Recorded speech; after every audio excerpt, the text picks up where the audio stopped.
As crianças já chegaram. Crianças, quem de vocês gosta de dinossauros, desse assunto? Olha só, até adultos levantaram a mão. É um tema realmente que empolga, que atrai interesse, tanto é que muitos filmes têm sido produzidos ao longo da história, né? Seriados, personagens, enfim, é um tema realmente empolgante e que, repito, nós não precisamos deixar que só os evolucionistas usem isso para extrair argumentação favorável ao seu modelo, a sua forma de pensar. Eu acho que nós podemos trazer de volta esse tema para nossa cosmovisão criacionista e ajudar as pessoas a interpretar esse assunto de uma forma alternativa e que eu creio bem mais coerente com os fatos. Então o tema, origens dos dinossauros. Abra a Bíblia em Jó, capítulo 40. Vamos começar uma palestra sobre dinossauro na Bíblia? Pois é. Vamos lá. Jó, capítulo 40, versos 15 a 26. O livro de Jó é muito interessante, ele revela uma série de fatos assim, bem interessantes relacionados com ciência, com história, né? E você sabe que o autor é o mesmo de Gênesis, Êxodo, Levítico, Números e Deuteronômio. É Moisés. E, inclusive, Jó é um livro mais antigo do que Gênesis, né? Foi o primeiro livro que ele escreveu, e o primeiro livro da Bíblia, na verdade, em termos de cronologia. Mas Gênesis foi colocado no começo porque, óbvio, ele fala sobre as origens da vida. E aqui no livro de Jó, 40, 15 e seguintes, a gente lê assim, você talvez tenha uma tradução bíblica aí que traz a palavra hipopótamo. Eu quero te dizer que essa palavra não está no original e parece que a descrição não tem nada a ver com hipopótamo mesmo, como você vai perceber aqui. O ser descrito aqui é chamado no hebraico de behemoth. Essa é a palavra. Verso 15. Veja o behemoth que criei quando criei você. Primeiro ponto, Deus criou esse ser, já vamos ler a descrição dele, juntamente com o ser humano no mesmo dia, no sexto dia da criação. Então não tem essa de separação entre criaturas descomunais, gigantescas, quem sabe até dinossauros, criados milhões de anos no passado e depois, muito tempo depois, surge o ser humano. Na Bíblia, todos os seres vivos, originalmente criados, foram criados na mesma semana, ok? Veja o behemoth que criei quando criei você, e que come capim como boi. Que força ele tem nos seus lombos, que poder nos músculos do seu ventre. Sua cauda balança como cedro, os nervos de suas coxas são firmemente entrelaçados, seus ossos são como canos de bronze, seus membros são varas de ferro. Ele ocupa o primeiro lugar entre as obras de Deus, no entanto, seu Criador pode chegar a ele com sua espada. Os montes lhe oferecem tudo o que produzem, e todos os animais selvagens brincam por perto. Sob o lótus se deita, oculto entre os juncos do brejo. Os lótus o escondem à sua sombra. Os salgueiros, junto ao regato, o cercam. Quando o rio enfurece, ele não se abala. Mesmo que o Jordão encrespe as ondas contra a sua boca, ele se mantém calmo. Poderá alguém capturá-lo pelos olhos ou prendê-lo em uma armadilha? Como é que é o rabinho lá do hipopótamo mesmo? Pequenininho, né? Um rabinho que parece um abanadorzinho, um chicotinho, né? O bicho aqui descrito tem um rabo, uma cauda, que ele consegue enrijecer como um cedro. Cedro é uma árvore muito grande, pesada. Ele come plantas. Se o rio Jordão tiver ali uma cheia ou coisa parecida, esse bicho não está nem aí, não se preocupa. Ele permanece calmo. Tem ossos como canos de bronze, patas como ferro, né? São fortes, resistentes. Não parece ser um hipopótamozinho, né? Como traduziram algumas versões. Para mim, esse bicho se encaixa melhor com essas representações artísticas aqui, talvez. O braquiosauro tinha uma cauda ele era grande demais, né? 70 toneladas de peso. Daqui a pouco eu vou compará-lo com um elefante, para você ver o tamanho dele. Pescoção, herbívoro, patas poderosas. Ou então, não sei se brachiosauro poderia, quem sabe, até ser um iguanodonte, cauda poderosa. Ali menciona espadas, né? Talvez se referisse às protuberâncias ósseas que ele tinha aqui nas patas. A cor, o tipo de pele e tudo mais é meio complicado de saber, porque tudo que nós temos hoje para pesquisar são fósseis, né? E não o bicho em si. Então, o som que aparece nos filmes, a cor e tudo mais, não dá para saber, é tudo imaginação. Mas o tamanho, as proporções, isso é possível pelos fósseis que estão aí na natureza para serem, e se descobrem em todos os continentes praticamente, né? Ok. Algumas pessoas ficam chateadas porque não encontram na Bíblia a palavra dinossauros.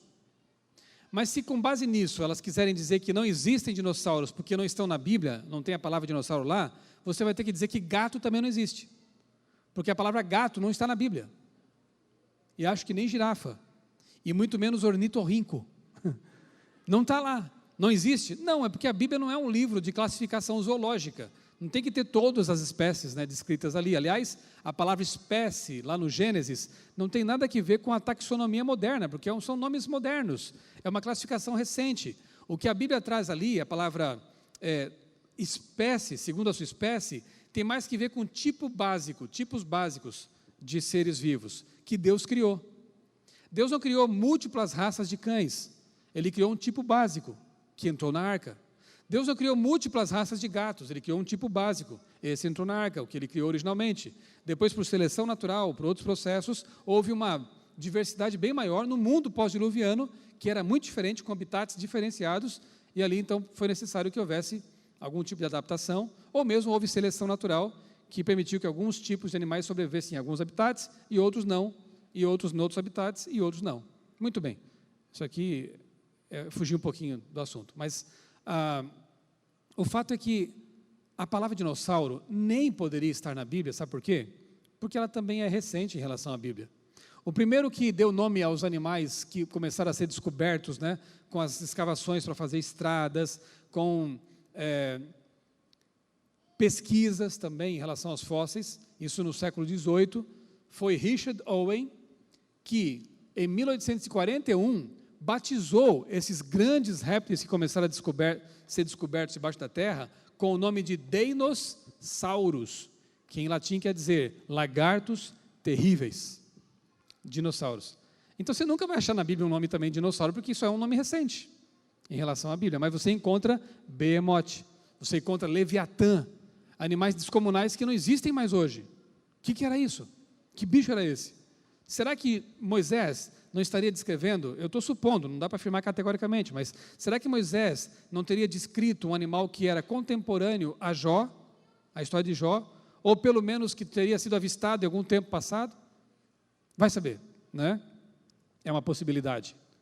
Bom, como eu dizia para vocês, esse assunto, ele encanta já faz algum tempo.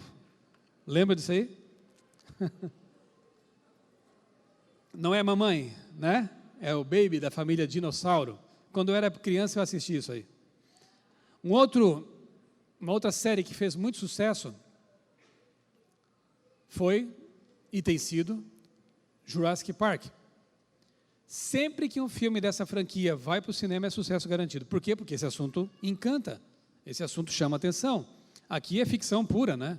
Eles clonaram lá, você sabe da história, eu acho, clonaram lá, pegaram o sangue, né, de um mosquito que estava no âmbar e cobriram ali as lacunas no DNA dele com DNA de rã e tal, e ali conseguiram reproduzir um dinossauro. É viagem pura, né? Mas assim, são filmes, são seriados, são... outro que eu assistia quando era criança é aquele O Elo Perdido, né, o Vale Perdido, né, que é de Arthur Conan Doyle, o mesmo autor de Sherlock Holmes. Então, assim, esse desenho eu fiz quando tinha, acho que 4 ou 5 anos. Foi o mais antigo que eu achei no meu baú lá de desenhos, né? Hoje o meu filho desenha também dinossauros, ele gosta disso. Então, vejam que eu já gostava desse assunto há muito tempo, né? Mesmo antes de ser criacionista. E quando me tornei criacionista, passei a gostar mais ainda, porque eu percebi que você pode sim entender esse tema numa cosmovisão, numa forma, dentro do modelo criacionista. E é o que eu quero mostrar para vocês. Agora, eu volto a perguntar o que a Débora perguntou de manhã. Mas será que Deus criou dinossauros como esse aqui? O T-Rex?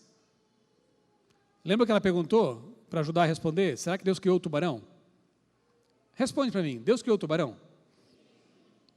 Para ser destruidor assim? Aqueles dentões que matam tudo que tem pelo caminho? Fez assim? Então, Deus criou o tubarão ou não criou? Sim e não, né?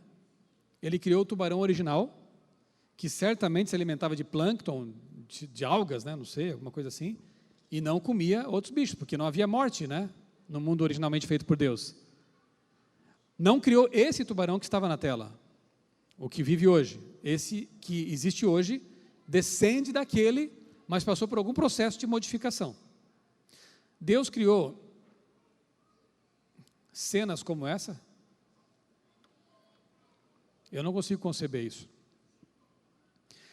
Minha esposa e eu conhecemos um amigo, um senhor lá do Rio de Janeiro, que nos deu carona depois do retiro até o aeroporto.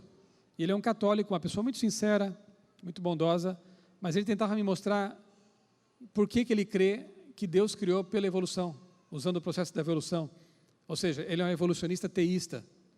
Eu ouvi a exposição da opinião dele e tal, e depois eu perguntei assim para ele, mas você acha que... Porque primeiro ele falou que Deus é amor, que Deus ama todas as pessoas, Deus ama todas as religiões, o que eu concordei, lógico, mas depois ele falou da evolução, que ele também crê. E eu perguntei, mas você acha que não é estranho, né? Deus ter criado o processo evolutivo que envolve morte, que envolve predação, que envolve sobrevivência do mais forte e os mais fracos que morram mesmo. Você acha que combina com um Deus de amor esse processo? Antes que houvesse o primeiro ser humano evoluído em que Deus colocou uma alma, como eles pensam, né? Hominídeos morreram, mamíferos morreram aos milhões, porque os fósseis estão aí para mostrar isso, né? Répteis morreram, um monte de seres morreram para que pudesse haver uma evolução. Será que Deus criaria com esse processo? Aí eu disse para ele, você sabe que muitas pessoas se tornam ateias por abraçar essa ideologia do evolucionismo teísta, porque não combina um Deus que cria a vida e cria a morte. Não combina um Deus que permite que os mais aptos sobrevivam. Por que hoje então a gente protege os menos favorecidos? Ou pelo menos a Bíblia manda fazer isso. Amar os menos favorecidos. Respeitar os que têm limitações físicas e mentais. Se fôssemos evolucionistas ao extremo, tínhamos que pensar assim, é melhor que eles morram, para que os mais aptos sobrevivam e isso purifique nossa espécie. Para que preservar as pessoas que têm deficiências? Pensamento perigoso, né? Aí eu mencionei para ele o seguinte, sabia que Adolf Hitler, tinha como livro de cabeceira, um deles, A Origem das Espécies? Alguns podem pensar que isso é uma lenda, mas não é. Na verdade, uma secretária de Hitler, chamada, se eu não me engano, Judy Traud, algo assim, tem lá no meu blog esse texto aí. A secretária dele escreveu um livro, e ela conta esse lado do Hitler, que ele gostava da ideia da evolução, sabe por quê? Porque ele promoveu a eugenia com base nessas ideias. Bom, se a evolução privilegia os mais aptos, eu vou dar uma mãozinha para a evolução e acelerar o processo. Eu vou eliminar os que são menos aptos, que coincidentemente eram judeus, negros, homossexuais, e vou privilegiar os mais aptos, que coincidentemente eram os arianos, e ele era ariano, que coincidência, né? E com isso ele promoveu uma barbaridade, tentando limpar a humanidade do que ele achava inferior. Você vê que ideias têm consequências, né? Levado a extremos, um pensamento, uma ideologia pode ser muito perigosa. Esse foi um caso. Eu nem sei porque que eu entrei nesse caminho agora aqui. Por que eu falei disso mesmo? Sim, porque fica difícil você entender um Deus de amor que teria criado o processo evolutivo para se valer dele, para trazer a vida à existência, né? A vida como ela é hoje. Não combina. Na verdade, se você pensar seriamente, você só pode ser uma de duas coisas. Ou você é um criacionista bíblico que crê no Deus Criador que fez os céus e a terra, não por processos evolutivos, ou você é um evolucionista ateu. Só há coerência nesses dois extremos. Tentar mesclar uma área com a outra, você gera uma teoria aberrante, uma teoria muito problemática, que na verdade denigre o caráter de Deus. E alguns que pensam um pouquinho nessas horas, quando são evolucionistas teístas, acabam se afastando de Deus. Porque Deus não fez uma cena, volta para a minha tela lá, Deus não pode ter feito algo para ser assim. Deus fez assim, não é? E um dia voltará a ser assim, prova de que Deus fez assim. Porque a Bíblia diz em Isaías, né, entre outros livros, que o leão vai comer pastinho lá, graminha com a ovelhinha, né? O lobo vai pastar com a ovelha, a criança vai poder brincar com as serpentes, não vão picá-las. Por quê? Porque Deus vai devolver ao mundo aquilo que era. Deus vai reaplicar o projeto que Ele tinha feito para o mundo originalmente. Tudo que existe entre a queda e a nova terra foi um desvio de percurso. É um câncer no universo, que Deus quer curar, quer resolver. Antes que tudo se resolva pelo grande conflito, né, e que fique bem claras as questões envolvidas, no fim disso, Deus vai reaplicar o projeto, e o mundo voltará a ser o que sempre tinha que ter sido, animais em paz, ninguém olhando para um ser vivo e pensando, que churrasquinho gostoso, não vai ter mais isso não, viu? Aliás, é para se preparar aqui para o céu, começar agora a ver os animais como amigos, e não como comida, né? Deus fez muitas outras coisas para a gente comer aí, né? Então, se prepare para o céu, porque lá vai ser assim, né? Harmonia, não mais morte para que haja pessoas sobrevivendo e animais sobrevivendo. Esse é o céu que nós aguardamos. E era assim no Éden. Nada a ver com evolução, na verdade. Ok, para desfazer uma lenda urbana de que todos os dinossauros seriam carnívoros, ou a maioria deles, pesquisa recente confirmou que, ao contrário disso, dinossauros conhecidos como carnívoros eram, na verdade, herbívoros. Hoje se sabe que a maioria dos dinossauros, na verdade, era herbívora. Há até campanhas tentando desmistificar isso aí, né? Herbívoros, vegetarianos, eles eram, né? Então, tira da sua cabeça essa ideia. Na verdade, infelizmente, os bad boys é que levam a fama. E nos filmes são eles que chamam mais atenção. Mas a maioria, incluindo o grandioso brachiosauro, eram herbívoros. Como que eles sabem disso? Pela dentição, pela estrutura deles e porque acharam fósseis até com restos de alimentos no estômago. E também por uma pesquisa meio nojenta que eles investigam os coprólitos. O que é isso? Cocô fossilizado de dinossauro. É uma montanha, né? E eles investigam aquilo e conseguem descobrir até o que o bicho comia, o estilo o tipo de alimentação e assim por diante. Hoje se sabe que a maior parte deles era realmente herbívora, ok? Bom, então acho que ficou resolvido o fato de que quem criou os dinossauros? Deus. Os originais. Se perguntar para minha esposa quem criou as baratas, ela vai dizer sem pensar que não foi Deus. Mas eu digo, a barata original, aquela que era bonitinha, que não voava no teu cabelo, aquela que era simpática, que não tinha anteninhas assim, aquela foi Deus que fez. Não sei como ela era. Agora a barata ficou feia.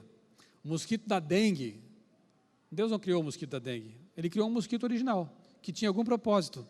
Aliás, você sabe que, se eu estiver errado, algum biólogo me corrija, né? Mas você sabe que as mosquitas é que chupam sangue. Os mosquitos são mais espertos, eles se alimentam de seiva, de árvores, né, e coisa assim. As mulheres é que inventaram essa dieta aí, no caso dos mosquitos, né? E elas é que fazem mal para a gente aí, fica zumbindo no ouvido da gente, né, e picando a gente.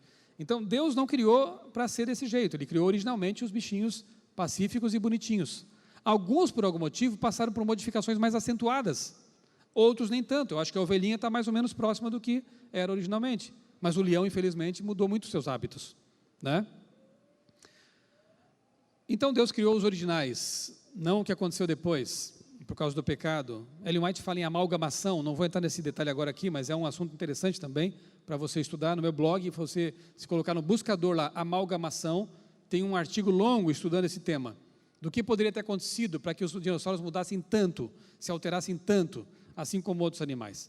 Mas a segunda pergunta que surge é, Deus os criou os tipos básicos, originais, mas o que aconteceu com eles porque não estão mais aqui hoje? Ou pelo menos não todos, né? É outra pergunta que precisa de resposta. Olha só, nos últimos 150 anos, foram criadas mais de 50 hipóteses para o desaparecimento dos dinossauros. Então veja que não é uma unanimidade no mundo da ciência. Mas a hipótese que mais pegou é uma que dá conta de que um asteroide, um meteorito, alguma coisa assim, teria atingido a Terra e levantado uma grande quantidade de poeira, né, na atmosfera, levando o mundo a uma era glacial. E aí os dinossauros, com escassez de alimentos e tal, acabaram se extinguindo. A pergunta que surge é, mas por que só eles? Ou, na maior parte, eles, sendo que eram tão fortes e animais mais frágeis sobreviveram. Complicado, né?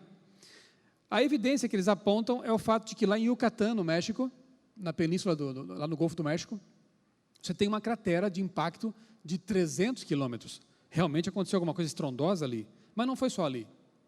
Na verdade, foram documentadas mais de 200 crateras grandes de impacto na Terra. Uma tem lá no Arizona, com 1,5 km de diâmetro. Alguma coisa aconteceu nesse planeta, e não só aqui, na Lua também, porque ela é cravejada de crateras de uma mesma época, Marte também. Alguma coisa aconteceu nesse sistema solar, que é chamado de grande bombardeamento, e que poderia explicar o fato de que a Terra hoje é toda trincada, toda rachada. A teoria da tectônica de placas, né? As placas se movem aqui, umas contra outras, quando começa a acumular muita pressão ali, uma placa é liberada e acontece terremotos, derrames de lava. O mundo hoje é muito perigoso. Paulo diz que toda a natureza geme com dores como de parto, após o pecado. Especialmente após o dilúvio, né? Então, como eu dizia, né, há muitas teorias para explicar uma coisa que é um enigma, na verdade, um mistério. Por que eles desapareceram? E essa teoria do grande impacto, ou dos múltiplos impactos que seja, né, ela não explica, por exemplo, a questão da abundância de fósseis em todo o planeta. Você encontra fósseis de dinossauros até na Austrália. Eu ia dizer, até na Antártida. Na Austrália é até comum você achar. Mas na Antártida você tem fósseis de dinossauros. Na Argentina, no Brasil, nos Estados Unidos, Canadá, China. Você tem fósseis de grandes répteis por todo o planeta. A questão é a seguinte, como é que se forma um fóssil? Como que um fóssil, um ser é preservado na forma fóssil? Tem que haver algumas condições especiais. Primeira, o bicho tem que morrer e ser rapidamente sepultado por lama. Por quê? Porque se ele morre e fica ali exposto, a carcaça fica exposta, o que vai acontecer? Vai decompor ou vai ser devorado, né? Por predadores ou carniceiros. Então não pode ficar ali exposto muito tempo. E ele tem que ser sepultado rapidamente, né, para que os próprios decompositores não ajam sobre ele. E aí, com o tempo, aquilo que é orgânico vai mineralizando, absorvendo minerais do meio ali circunjacente. Depois de alguns séculos, o que era um ser vivo, biológico, orgânico, se transforma numa impressão dele mesmo ali, mineral. Então, um pedaço de pedra com a impressão do bicho ali dentro. Então, você tem um osso petrificado, você tem uma árvore petrificada, e assim por diante. Para acontecer fossilização, tem que ter lama, água e um soterramento rápido. E aí, como é que fica? Você tem dinossauros de enorme porte, que foram sepultados em todo o planeta. Qual é a explicação para isso? Um meteorito? Bom, a explicação que os evolucionistas dão é tipo assim, ó, aqui está um esqueminha, né, da fossilização e posterior desenterramento aqui, ou desencavação, do bicho que era bicho, né, e agora virou pedra. O animal morre, é mais ou menos assim, ó. Vamos até a Austrália. Você encontra lá fósseis de dinossauros. E você pergunta, o que aconteceu aqui que permitiu que esse bicho fosse fossilizado? Olha, é o seguinte, ele morreu aqui de fome, de doença, foi morto, enfim, e a uns 500 metros daqui tem um riacho. Em algum momento esse riacho transbordou, uma enchente, trouxe sedimentos, trouxe lama e cobriu essa carcaça, ele fossilizou aqui depois de muito tempo. Ah, ok. Então vamos lá para a China agora.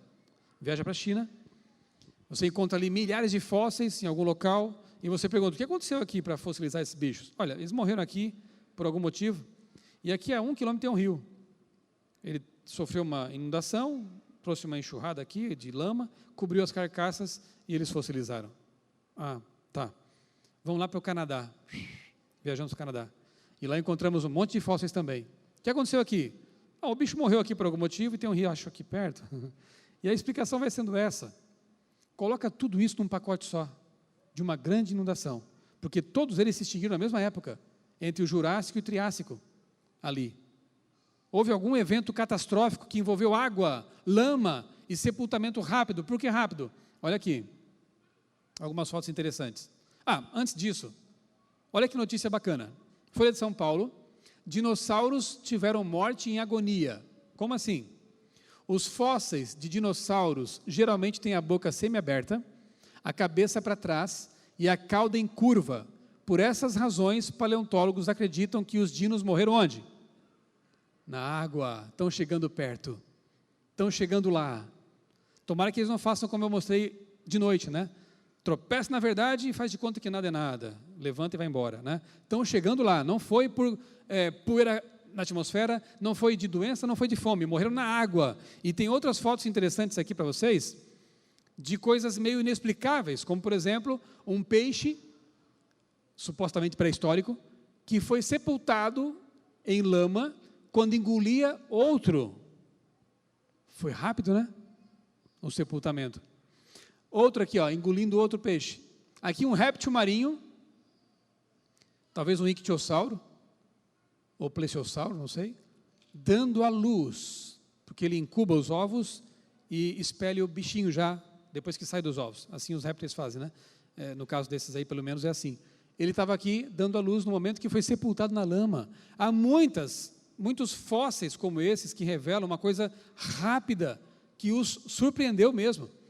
Há ovos de dinossauro fossilizados no momento que estavam eclodindo, o bichinho estava saindo, foi coberto por lama.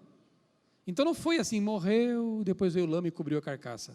Em todo o planeta o mesmo fenômeno observado, animais que foram surpreendidos por algum tipo de evento catastrófico envolvendo água, lama. A teoria do impacto lá não parece explicar esse fenômeno. Olha aqui, só para você comparar aqui os tamanhos. Aqui está um ser humano atual, né? Os seres humanos antediluvianos, nós cremos que eram mais altos. Quantos metros teria Adão e Eva? Teria uns 4 metros por aí, né? A Eva um pouquinho mais baixa ali. Então, aqui seria bem maior, né? Mas ainda assim pequeno perto dos braquiosauros. A gente até brinca dizendo assim, Adão devia ter 1 tonelada de peso, porque proporcional, né? E Eva seria uma gatinha de uns 700 quilos. Você está preocupado com a balança? Mas era proporcional, né? Em tamanho, em volume, né? E tudo mais. Tudo simétrico, tudo bem feito por Deus. Mas enfim, um ser humano atual em comparação com os grandes animais herbívoros. Já percebeu que os herbívoros sempre são mais fortes, mais bonitos? Aqui você tem os herbívoros e aqui os carnívoros. É mais baixo, né? Mais feios, né? Mas ainda assim bem grandes também. A questão é a seguinte: como explicar tanta lama para cobrir monstros deste tamanho? Não foi um riozinho que inundou, porque o bicho era muito grande. Não é possível explicar por fenômenos locais, sendo que você encontra animais desse porte em todo o planeta. Aliás, eu ouvi dizer que o maior dinossauro já encontrado está na Argentina, o fóssil. Tem até um lá que é chamado argentinossauro, acredita? Tem essas coisas aí. É grande demais. E algumas carcaças são encontradas inteiras, não são só fragmentos, né? Aqui, em comparação com o elefante africano, que hoje é o maior mamífero terrestre. Olha aqui, o camarasauro, o diplodocus, o apatossauro e o mamequissauro. Olha o tamanho deles em comparação com o elefante.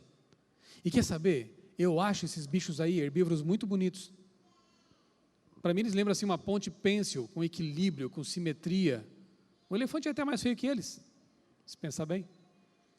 Eu vejo o design ali. Agora o T-Rex não. Um cabeção, dentes enormes para dilacerar a carne, um bracinho atrofiado. Alguns parece que foram alterados realmente, mas outros revelam beleza, revelam um design, né? Pegadas de dinossauros, o que elas podem nos ensinar? Muita coisa, quando analisadas sob a ótica correta. Essa aqui, por exemplo, uma pegada de Tiranossauro Rex, olha o tamanho do negócio, né? Muito grande. Para você ter uma pegada fossilizada, você precisa também de algumas condições especiais. Primeiro, o animal tem que pisar em lama, porque se ele pisar na areia, em pouco tempo, o vento, a água vão desfazer aquela pegada. Então ele pisa em lama, imprime a pegada, mas em seguida, porque não pode demorar muito, mais lama tem que cobrir aquela pegada. De modo que depois, com o passar dos séculos, aquilo petrifica, e depois, por meio da erosão ou de escavações, aquela pegada é revelada. Assim, se formam as pegadas fósseis, e há muitas por aí, por todo o planeta. Bichões pisaram por aqui, deixaram suas pegadas impressas. E aí, tem uma notícia que foi divulgada alguns anos atrás, que me chama muita atenção e eu gosto de mencioná-la. Eu vou ler para vocês a notícia, como saiu na imprensa. Eu quero que vocês separem o que é fato do que é especulação aqui nessa notícia. Vamos lá. Arqueólogos chineses disseram ter descoberto mais de 3.000 pegadas de dinossauro. Eu não sei se realmente era arqueólogo, o pessoal erra, né? Os jornalistas não apuram muito bem a coisa, porque quem estuda isso é paleontólogo, né? Mas deixa para lá. Pesquisadores disseram ter descoberto mais de 3.000 pegadas de dinossauro. 3.000 pegadas de dinossauro. Isso quer dizer que pelo menos mais de 1.000 dinossauros estavam ali nesse grupo, tá? Todas apontando para a mesma direção, estavam correndo na mesma direção. As marcas que os cientistas acreditam ter sido deixadas por 6 tipos diferentes de dinossauros há mais de 100 milhões de anos, deixa isso para lá agora, não é a questão aqui, né, a datação, foram encontradas na província de Shandong, no leste do país. Elas variam, pode voltar para mim, por favor? Elas variam, voltou muito, é só mais um. Elas variam de 10 centímetros a 80 centímetros e pertencem a várias espécies, como o tiranossauro, o hadrossauro e o celurossauro. Segundo a agência de notícias oficial da China, Xinhua, para aqui agora um pouquinho. O que é o fato aqui nessa notícia? Vamos relembrar? Mais de 3.000 pegadas de espécies diferentes de T-Rex, por exemplo, carnívoro, e hadrossauro, herbívoros, caminhando numa mesma direção. É estranho isso, né? Por que um tiranossauro ia caminhar junto com um hadrossauro? Não tinha porquê. Eles deveriam viver longe uns do outro. Predador, né? Bom, esse é o fato. Agora vem a interpretação, e quando você lê notícias, reportagens, você tem que ficar atento para isso. Identifique o que é o fato, puro e simples, do que é a interpretação do cientista, do pesquisador. Porque agora vem a interpretação. Arqueólogos creem, olha o verbo correto aqui, eles creem, cada um crê no que quiser. Eles creem que as pegadas representam uma migração ou uma tentativa em pânico de escapar de predadores. Opa, estão crendo demais. Sabe por quê? Pelo seguinte, o que faria tiranossauros e hadrossauros, predadores e predados, migrar numa boa, lado a lado, em algum momento? Muito mal contada essa história. E pior, o que faria, que predador era esse que colocaria para correr 1.000 ou mais de 1.000 dinossauros, como T-Rex no meio deles, e outros grandes predadores? Que predador era esse? Só podia ser, agora eu vou mostrar a imagem que já foi lá, volta um, só podia ser o Godzilla, né? Ou então, o King Kong, né? Algum ser mitológico, absurdo, gigante, descomunal, porque para colocar 3.000 e poucos dinossauros para correr, tinha que ser algo forte demais. Não cola. O que a gente pode concluir disso aí? Olha, recapitulando, para você ter pegadas preservadas como fóssil, tem que pisar onde mesmo? Lama. Mas para ela ser preservada, tem que vir mais lama e cobrir a pegada. Os fósseis deles não foram encontrados, quer dizer que alguma coisa varreu esses bichos para longe, mas imprimiu ali as pegadas. Do que será que eles estavam correndo mesmo? Para mim era um tsunami. Alguma inundação terrível, que aí sim assustou os bichos. E eles esqueceram que eram predadores e predados e fugiram na mesma direção. Para mim a única explicação coerente é essa. Uma inundação catastrófica. Sabe, tem mais. O Dr. Ariel Roth, um zoólogo adventista, trabalhou muitos anos no Geoscience Research Institute, que é um instituto de pesquisas da nossa igreja, mantido lá em Loma Linda. Tem cientistas adventistas, paleontólogos, geólogos, biólogos, que são mantidos pela nossa igreja, olha que orgulho santo, para pesquisar temas como os dinossauros. Então, se alguém discorda disso, tem que se entender com o pessoal da Associação Geral, porque a nossa igreja investe nisso, porque ela sabe que esse assunto, ele dá confirmação para a crença criacionista, inclusive dinossauros. Veja só. Bom, o Dr. Ariel Roth escreveu o seguinte, no livro Origens: quase todas as trilhas de pegadas no Coconino, que é uma região lá nos Estados Unidos, indicam que os animais estavam caminhando morro acima. Outro dado importante, não estavam só fugindo numa direção, estavam subindo, tentando subir morro acima. E essa mesma situação se percebe para o leste do Arenito de Celli.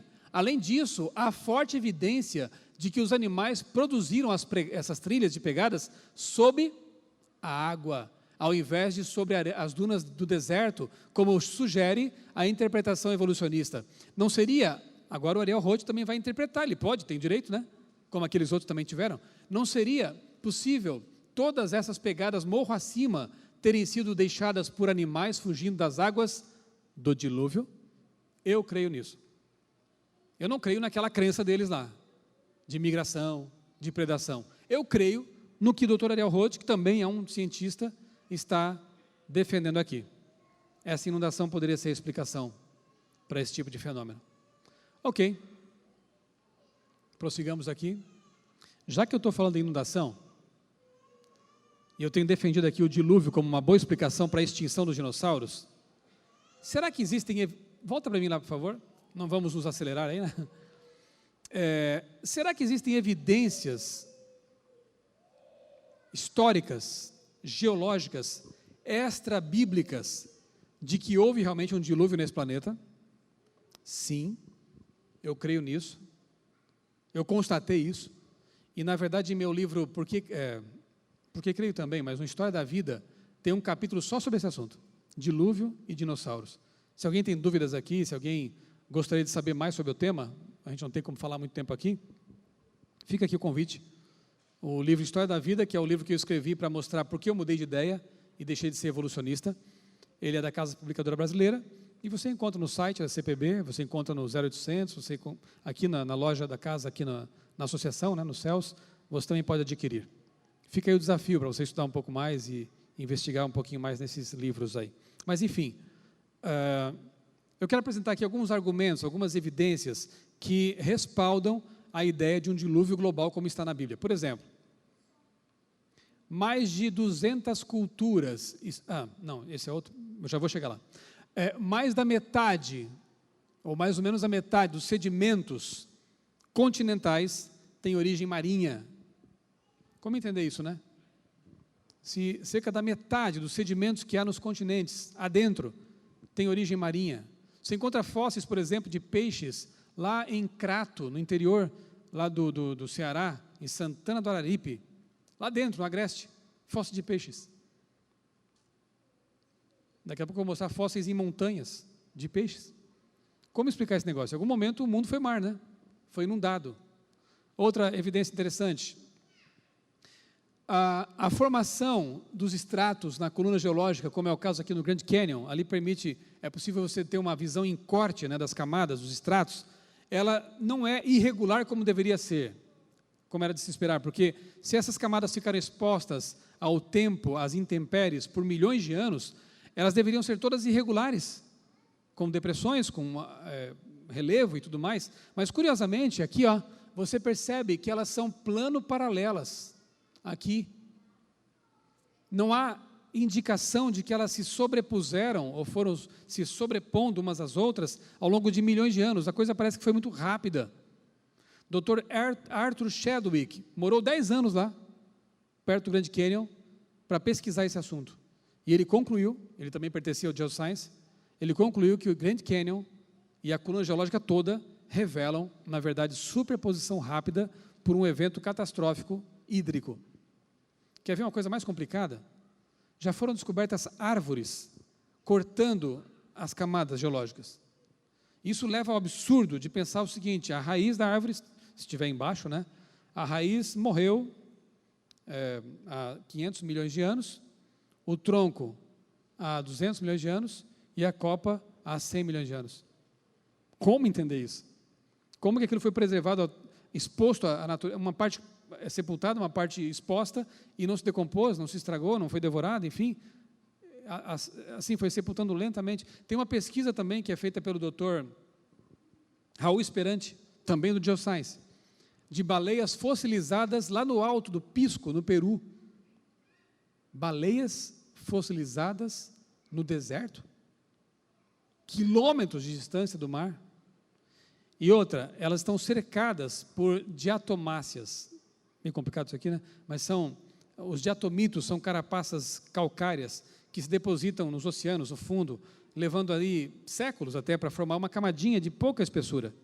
Mas as baleias estão sepultadas em camadas bem espessas de diatomáceas. Como que essa carcaça sobreviveu por tanto tempo esperando que fosse sepultada milímetro por milímetro ao longo dos anos, sem ser devorada? Sendo que quando uma baleia afunda, e ela morre afunda, em poucas semanas, os bichos do mar dão conta da carcaça dela. Dr. Raul Esperante publicou suas pesquisas numa revista científica. É lógico que ele não pode falar, foi o dilúvio. Mas, para o bom entendedor, um artigo científico basta. Né? O que mais? Você deve ter assistido aquele programa Origens, que falava sobre sequoias. Assistiram? Que coisa interessante. As sequoias, assim como outras árvores, são virtualmente imortais. Elas podem viver milhões de anos. Só que, curiosamente, não existe uma sequoia nesse planeta que tenha mais do que 4.000 e poucos anos. Estourando 5.000, com alguma margem de erro.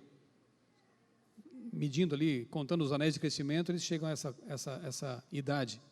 Não é estranho que elas poderiam viver 1 milhão de anos e, no entanto, não tem mais do que 4.000 e poucos anos? 4.000 e poucos anos nos levam aonde? No tempo. Que evento? 2.000 até Cristo, mais ou menos, e mais 2.000, dilúvio. O que dá para pensar disso?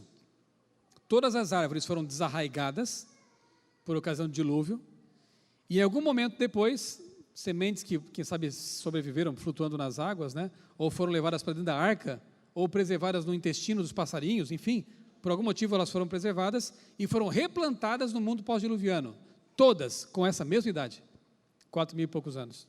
É outro argumento interessante, tudo devidamente documentado. Outro argumento, a formação do carvão, do petróleo. Para você ter um veio de carvão olha só aqui, veja aqui os números, que coisa interessante. 3 metros de turfa formam 0,3 metro, nem meio metro. 3 metros para formar nem meio metro de carvão. Turfa é material orgânico, são plantas acumuladas ali num charco, né? Com o tempo vão se transformando em carvão. Seriam necessários 91 metros de turfa para produzir uma camada de carvão de 9 metros de espessura. Existem poucas turfeiras, charcos e pântanos que alcançam uma profundidade de 30 metros hoje no planeta. Como explicar turfeiras ou filões de carvão de 91 metros de profundidade ou de altura? Como? De onde veio todo esse material orgânico, todas essas plantas? No planeta hoje não se forma o carvão nessa quantidade. Lá na Austrália, em Morwell, existe um veio de carvão de 170 metros de espessura. De onde veio toda essa plantas, para formar esse carvão? Bom, se eu pensar num cenário antediluviano, segundo a Bíblia, o mundo era um jardim, com árvores gigantescas. Aí é possível. Mas se eu pensar num cenário evolucionista, não dá. Não tem como explicar essa quantidade de carvão no planeta. Outra coisa. Ok? Montanha chinesa tem mais de 20.000 fósseis marinhos. Sai dessa agora. Isso não tem só lá, na Cordilheira dos Andes, até no Everest, já foram encontrados fósseis de animais marinhos. O que eles faziam lá em cima? Claro que a gente também não defende, como criacionistas, que a água do dilúvio cobriu 8.000 metros de altura. Não. não haveria água para tudo isso também. Mas se esse planeta já foi mais plano, com colinas menos abruptas, como descreve a revelação, e no dilúvio esses animais foram sepultados ali, e por algum motivo atividades vulcânicas, geológicas pós-diluvianas começaram a levantar essas cordilheiras, que estão subindo até hoje, o que evidencia que já estiveram mais embaixo. Esses bichos foram lá, na forma fóssil, ficaram presos lá em cima. Agora, se eu não entender dessa forma, como explicar isso? E os cientistas se debatem com esse tipo de coisa até hoje, tentando entender como esses animais ficaram presos dentro da montanha. Mais de 200 culturas espalhadas pelo planeta trazem algum tipo de relato oral ou escrito a respeito de uma grande inundação, da qual foram salvos alguns seres humanos e animais dentro de um barco. Geralmente as histórias elas são assim mais floreadas, trazem nomes diferentes dos personagens, mas o núcleo da narrativa é bem parecido com o da Bíblia. Uma família, animais, salvos dentro de uma arca. Culturas que mal se conheciam nesse planeta, ou nem se conheceram. Você tem gregos que trazem registros de um dilúvio, você tem entre os mesopotâmicos, você tem até entre índios isolados no Amazonas, histórias orais que passaram de pai para filho, dando conta de que no passado houve uma grande inundação. Até em caracteres chineses, existem registros ali, que tem que ver com Noé, barco e inundação. É algo muito interessante você analisar isso aí. Há um livro publicado pela Sociedade Criacionista Brasileira, que analisa esses caracteres chineses, que fazem referência ao evento do dilúvio. Alguma coisa aconteceu nesse planeta e ficou registrada na memória humana, das culturas. Tipo telefone sem fio, né? A história real aconteceu e os relatos vão se espalhando, e à medida que o tempo passa, eles vão sendo ampliados, né? E a gente entende que o relato bíblico é o mais enxuto de todos. E os que estudam esses assuntos entendem que a história mais enxuta geralmente é a verdadeira. Ela é desprovida de floreios, de mitologias, de absurdos. Isso também acontece com a história da criação. A chamada tradição adâmica. Na Mesopotâmia, por exemplo, tem um tablete de argila que mostra um casal diante de uma árvore e uma serpente ali. O que significa isso?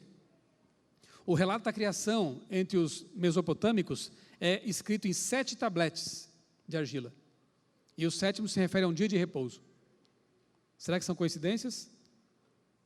Ou são registros que apontam para uma história original? É nisso que a gente crê. Outra questão importante. De onde veio tanta água? Boa pergunta, hein? Ainda que as montanhas não fossem tão altas como são hoje, dizer que a água cobriu todos os montes, colinas, acima deles inclusive alguns palmos, né? Tem que ter muita água. Só que essa água existe. E essa descoberta é recente. Não sei quantos acompanharam isso. Volta lá, por favor, mais um. Volta um. Isso. O oceano subterrâneo é descoberto perto do núcleo da Terra. Sabiam disso? Existe água subterrânea em maior quantidade do que todos os oceanos da Terra. Na verdade, 3 vezes mais água, a 600 quilômetros de profundidade, permeando rochas. Se por algum motivo no passado houve algum fenômeno que fez com que essas fontes do abismo jorrassem, talvez o impacto de meteoritos, quem sabe, no mesmo cenário, água sim haveria para cobrir todas as montanhas da Terra com folga. Despencando do céu, quem sabe aquele dossel atmosférico que se crê que existia, né? Condensado, despencando do céu por 40 dias, e água jorrando de baixo, realmente foi um evento terrível. E meteoritos caindo sobre essa água toda, tsunamis sendo gerados. Essa arca tinha que ser uma coisa muito bem feita, hein? Passa mais um lá para mim. Aqui. Desculpem, não há vagas. Tadinhos, dinossauros ficaram fora. Mas dinossauros não entraram na arca por quê? Há um texto de Ellen White que talvez nos ajude a entender por quê.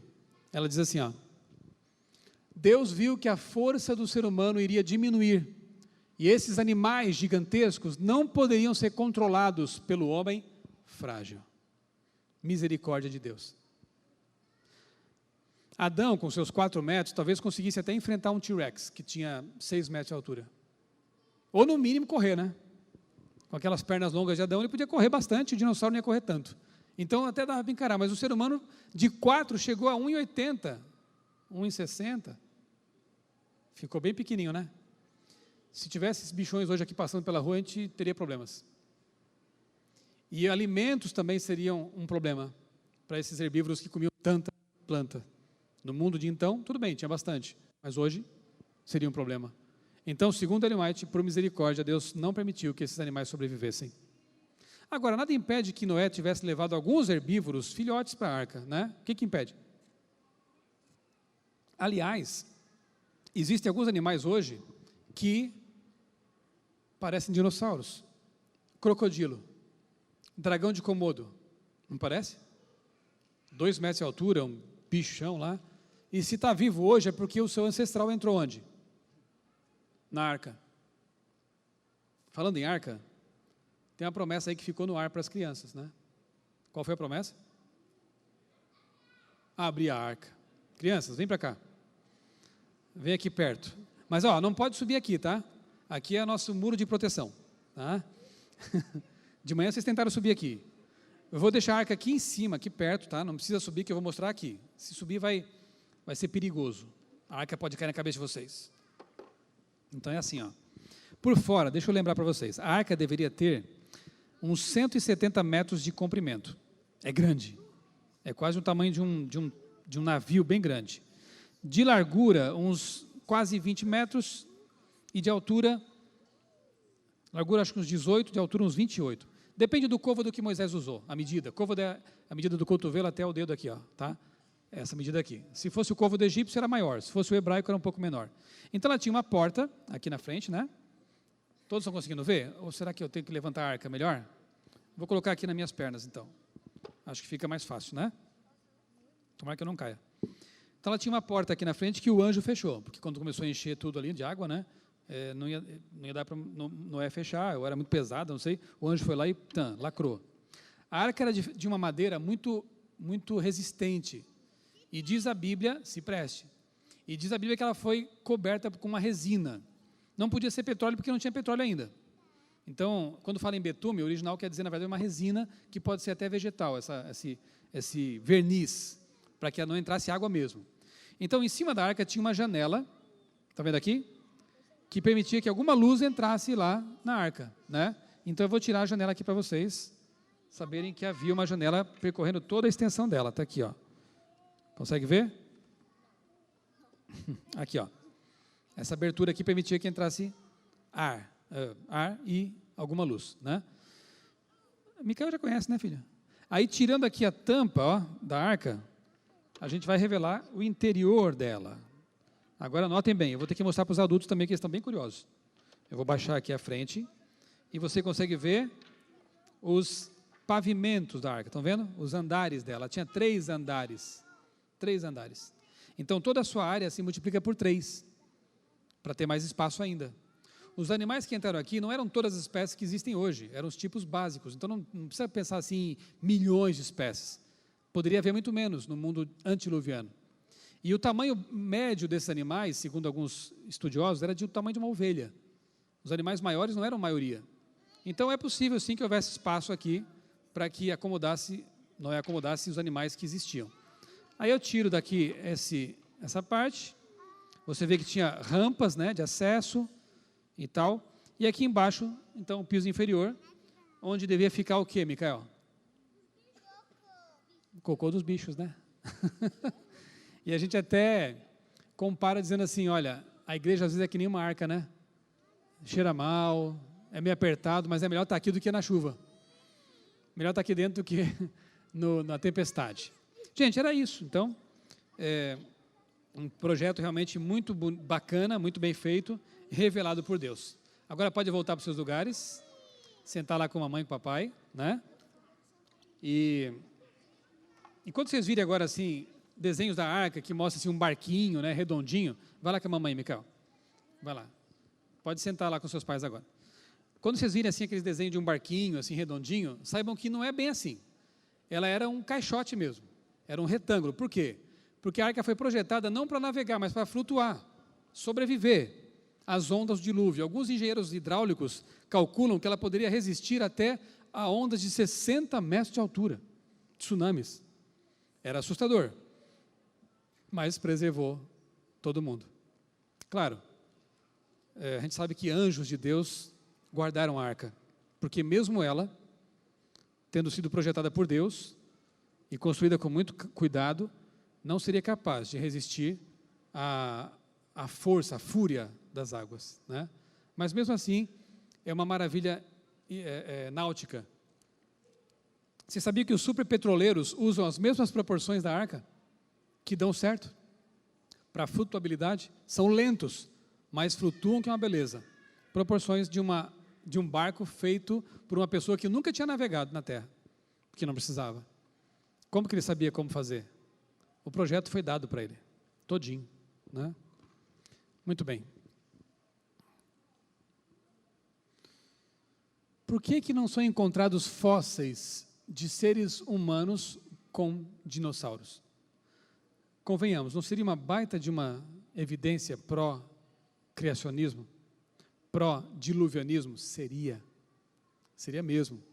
Mas até hoje não encontramos ainda fósseis humanos com fósseis de dinossauros. No passado tentaram aí inventar uma evidência falsificando pegadas humanas junto com dinossauros. Sabe quem provou que era falso? O pessoal do Geoscience, adventistas, criacionistas. Gente que tinha o maior interesse de que fosse verdade, mas não vale a pena você usar a mentira para querer provar que sua tese é verdadeira. Temos que nos ater à verdade dos fatos. E aí os cientistas do Geoscience foram lá no rio Paluxy, investigaram aquelas pegadas e viram que era uma falsificação. E eles ajudaram a desmentir algo que seria muito bom para nós, mas se não é verdade, não interessa. Então assim, eu vou responder a pergunta com outra pergunta. Se houvesse um dilúvio hoje, como aconteceu no tempo da Bíblia, seria fácil encontrar fósseis humanos com fósseis de urso pardo? Sim ou não? Bem difícil, né? Seria fácil encontrar fósseis de seres humanos com fósseis de tigres? Sim ou não? Por que não? Cada um na sua. Cada um tem seu habitat. Isso que os zoológicos ainda facilitariam um pouquinho a situação, mas no mundo todo seria muito complicado você encontrar fósseis desses animais juntos. Os tigres vivem nas florestas lá, Bengala, sei lá onde, e a gente vive aqui nas cidades, e é muito difícil. Há evolucionistas que chegam a fazer o seguinte desafio absurdo. O dia que encontrar um fóssil de trilobita com o fóssil de um gato, como está na tela lá em cima, um fóssil de um trilobita com um fóssil de gato, eu vou me converter, vou me tornar criacionista. Então você não vai se converter nunca. Por quê? Porque os trilobitas eram artrópodes que viviam no fundo do mar. Esse é o habitat deles. E gatos, o que fariam lá embaixo? Loucura total, né? Quando as águas de dilúvio chegaram ali, elas foram sepultando os animais em seus nichos, em seus habitats, né, naturais. De tal forma que você encontra animais mais simples lá embaixo, animais com menos mobilidade lá embaixo, e à medida que você vai subindo, né, você vai encontrando animais mais complexos, com maior mobilidade. Lá em cima, o ser mais inteligente e rápido também que havia, quem? O ser humano. Dificilmente se encontrarão fósseis de homens gigantes, porque eles souberam fugir. O que diz a Bíblia? E Ellen White detalha, eles morreram afogados. O mar pós-diluviano ficou juncado de cadáveres, e Deus mandou o que para limpar esse mar? Um forte vento. Então, se houver fósseis de humanos gigantes, não estão nos desertos da África, onde se pesquisa. Não estão nas planícies. Eles estarão onde, talvez? Nas encostas de montanhas. Porque foram soprados, represados nessas formações e cobertos por terra ou lama ali. Mas quem é que está escavando em montanhas hoje para descobrir essas coisas? Primeiro que é muito difícil, né, escavar uma montanha. E depois porque ninguém pensa em buscar lá. Eles buscam lá na África, onde só vão encontrar macacos. É por aí. Então, o dia que encontrarem, não estou dizendo que é impossível, mas o dia que encontrarem um fóssil de um dinossauro com um ser humano, a coisa vai pegar. Ou então um fóssil de um homem gigante também, vai ser uma coisa muito assim estrondosa Por enquanto não há nenhuma evidência assim conclusiva a respeito disso. Mas tem pesquisas que estão colocando em questão os milhões de anos dos dinossauros. Por exemplo, a descoberta, poucos anos atrás, de tecido mole de Tiranossauro Rex. Sabiam disso? Acharam lá um fóssil de Tiranossauro Rex e dentro desse fóssil, ali no fóssil, eles encontraram pele, vasos sanguíneos e colágeno. Coisas que se deterioram em pouco tempo, no máximo em milhares de anos. Não poderia ter nem 1 milhão de anos essa amostra, porque tem tecido mole ali. E nesses últimos 5 anos, 4, 5 anos, os cientistas têm se debatido e publicado artigos tentando entender que fenômeno é esse que permitiu a preservação de tecido mole por mais ou menos 100 milhões de anos. É impossível. Tem mais. Recentemente, isso aí acho que ano passado, uma pesquisadora encontrou lá no museu uma garra de um dinossauro, datada em 75 milhões de anos. E ela então resolveu fazer o seguinte, isso é cientista, né? Você pega uma coisa que todo mundo já viu e vê com outros olhos. Será que aqui dentro tem alguma coisa interessante? Ninguém pensou nisso. E como os equipamentos se desenvolveram bastante, as tecnologias, ela resolveu pesquisar o interior daquela garra. E sabe o que ela achou lá? Pasmem. Células sanguíneas. Preservadas. 75 milhões de anos. Aí, alguns pensaram assim, e falaram, não, mas pode ser que foi contaminada, sangue humano pingou ali e se infiltrou naquela amostra. Não, mas não pode ser, sabe por quê? Sangue, hemácias humanas não tem núcleo. Hemácias de répteis têm núcleo, e aquelas hemácias têm núcleo. Eram hemácias de réptil. A coisa ficou feia. E eles não sabem explicar até agora como que esse fenômeno pode ter se processado, acontecido. Por quê? Não dá para você conceber que um fóssil de 75 milhões de anos ainda tenha células sanguíneas preservadas. Isso aí, no passado parecia uma coisa meio anômala, mas agora está virando a regra. Estão pipocando evidências como essa. À medida que a tecnologia se amplia, as tecnologias de investigação, nós vamos começar a ver coisas estrondosas nesse planeta. Eu acho que é Deus dando uma última chance, sabe? Será que a Arca de Noé vai ser descoberta? Não sei. Pode ser. Madeira muito resistente, calafetada, e numa região gelada, pode ter sido preservada. E eu creio que Deus vai dar evidências, as últimas evidências para um mundo cético se convencer, se converter e aceitar Jesus. Ellen White fala isso, que muitas descobertas serão feitas nos últimos tempos. E talvez até de ossos de seres humanos gigantes. Eu não posso falar sobre isso porque isso é meio profecia, não é fato. Então vamos aguardar. Quando acontecer, sai de baixo. Deus tem seus meios para alcançar um planeta que se afasta dele, cada vez mais. E eu creio que os últimos céticos sinceros serão convencidos por evidências como esta, quando analisarem isso de forma assim, desapaixonada, né? Aqui, ó. Os cientistas descobriram em penas, lá do Jurássico, pigmentos que, isso está na revista Scientific Reports, são artigos científicos. A anterior foi publicada no jornal The Guardian. Tem artigos na Science, Nature e por aí vai. Pigmentos que se decompõem em poucos milhares de anos, mas atribuídos a animais de milhões de anos. Está difícil, hein? Está difícil sustentar essa ideia. E eu quero terminar mencionando aqui uma descoberta que mostra como o preconceito é bastante forte. Relembrando o que eu falei de manhã, sobre a Bíblia, né, para você ver como é que é o preconceito. Alguns anos atrás, foi descoberto lá na região de Troia, um caquinho de cerâmica com um nome, que confirmou para os cientistas e pescadores que a história de Troia, a guerra de Troia, era verdadeira. Sabe o que descobriram? Um caco de telha com o nome Paris. Paris, que é um dos personagens.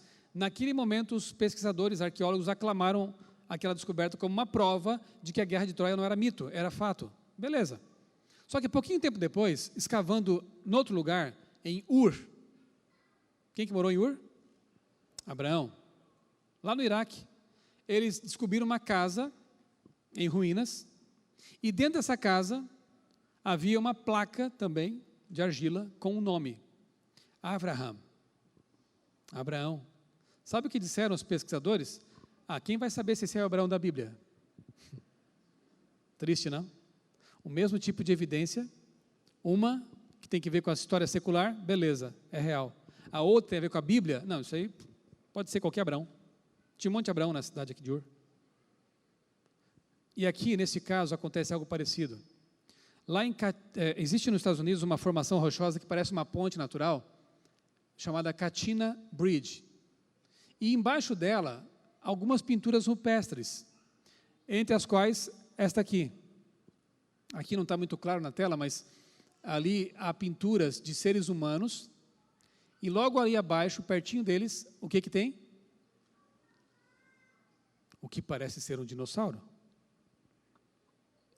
Um brontossauro, um brachiosauro, um diplodocus, não sei, mas um dinossauro. Isso aqui foi uma bomba também. Aí convocaram cientistas, pesquisadores de várias áreas para investigar o que está acontecendo aqui. Que pintura é essa? Porque eles não podem conceber a ideia de que humanos e dinossauros conviveram. Para o modelo evolucionista, há um intervalo de milhões de anos entre uma espécie e outra. Mas ali parece uma evidência de que conviveram, ou que seres humanos avistavam dinossauros. Um behemoth, quem sabe?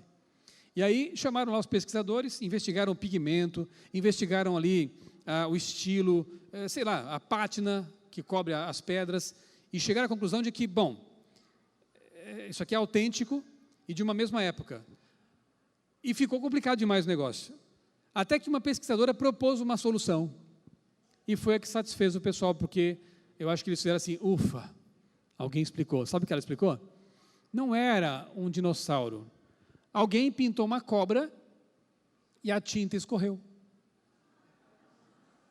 Só que aqui está bem grosseiro, tá? O real é esse aqui, ó. Tá vendo? 4 patas. Ela pintou pior que o Homem das Cavernas. Desenha pior que o cara lá que ela disse que é das cavernas. Ali. Uma cobra cuja tinta escorreu. E o pessoal juntou suas mochilas e foi para casa feliz da vida, porque a evolução continua valendo. É assim que as coisas funcionam, lamentavelmente. E ali em Katina Bridge, provavelmente há uma evidência de que seres humanos e dinossauros conviveram. Eu quero concluir lendo Mateus capítulo 24, verso 37. Mateus 24, 37, que para mim, se você esquecer tudo que eu falei e gravar isso aqui, já é a maior das evidências de que o dilúvio foi um fato. Mateus 24, 37, você conhece bem o texto, diz assim: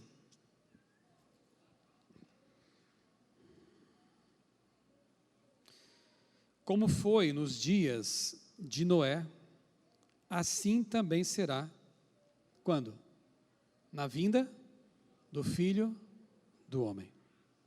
Nesse texto, Jesus relaciona 2 eventos históricos e reais. Porque se um não for real, o outro também não é.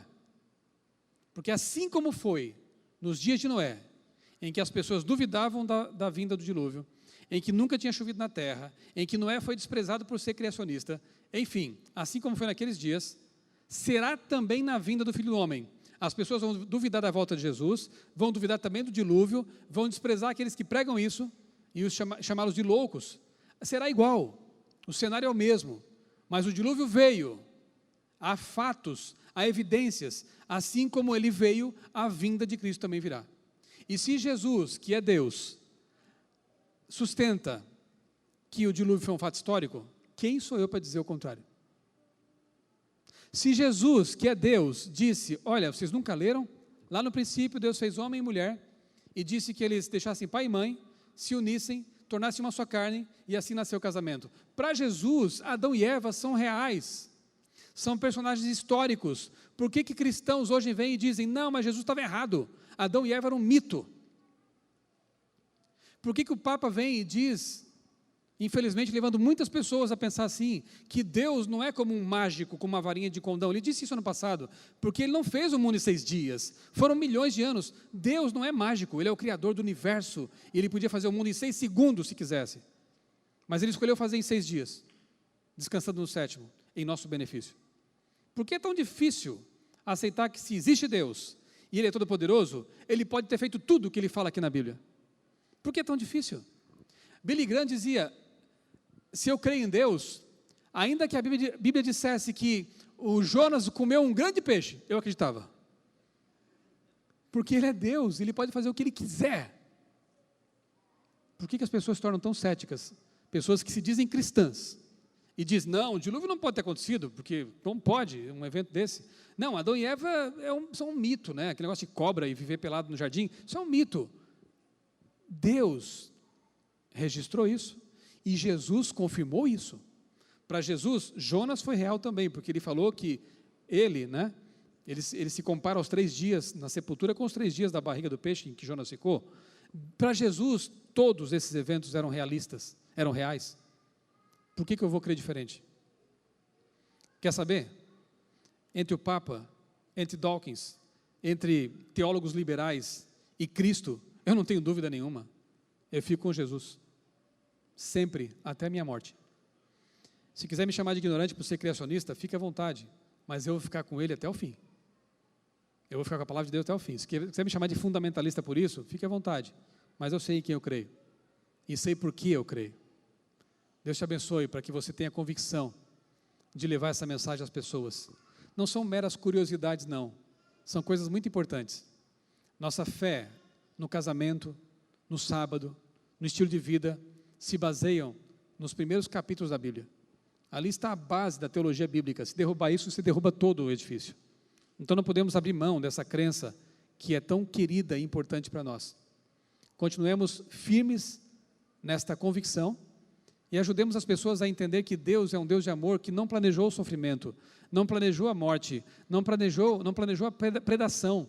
Deus planejou um mundo perfeito e um dia vai nos devolver esse mundo perfeito. E eu quero muito estar lá. No fim do milênio eu quero assistir de camarote a recriação da terra. Eu quero ver muito isso, saber como Deus fez tudo isso e estudar para sempre tudo o que Deus fez. Se você não gosta de pesquisar esses temas aqui na terra hoje, repense, porque na eternidade o que mais vai nos fascinar, sabe o que vai ser? Depois de ver Jesus e conversar com Ele, abraçá-lo, estudar biologia, estudar física. Alguns fizeram careta, né? Mas hoje é ruim, é meio cansativo, é meio complicado, mas lá vai ser bom demais. A nossa mente vai estar destravada, você vai ter uma capacidade intelectual absurda para você pesquisar tudo, do átomo às galáxias. E isso me maravilha e me atrai demais para o céu, entre outras coisas.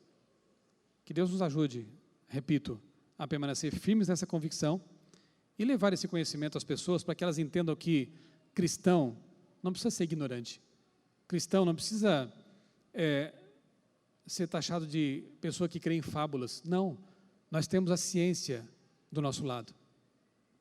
Como disse Paulo a Timóteo, foge da falsamente chamada ciência, mas não foge da verdadeiramente chamada ciência. E nós a temos do nosso lado porque Deus é o Criador de toda a ciência. Que Ele te abençoe muito e te ajude nessa caminhada rumo ao céu. Amém. Amém. Irmã Marisa, o que você acha? A gente abre para algumas perguntinhas aí, uns 15 minutos, na mira da verdade? Haveria interesse ou vocês estão cansados? Eu estou um pouco, mas acho que aguento ainda um pouco mais, né? Quem sabe a gente possa ter assim umas 2 perguntas aqui, 2 aqui, 2 aqui e 2 lá. E se eu não souber responder, o pastor Disseu está aí, ele responde.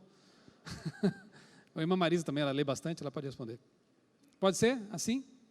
Irmã Marisa, tem alguém lá com a mão levantada? Bom, de preferência, de acordo com os temas, né, que eu tratei nesse sábado com vocês. Ok.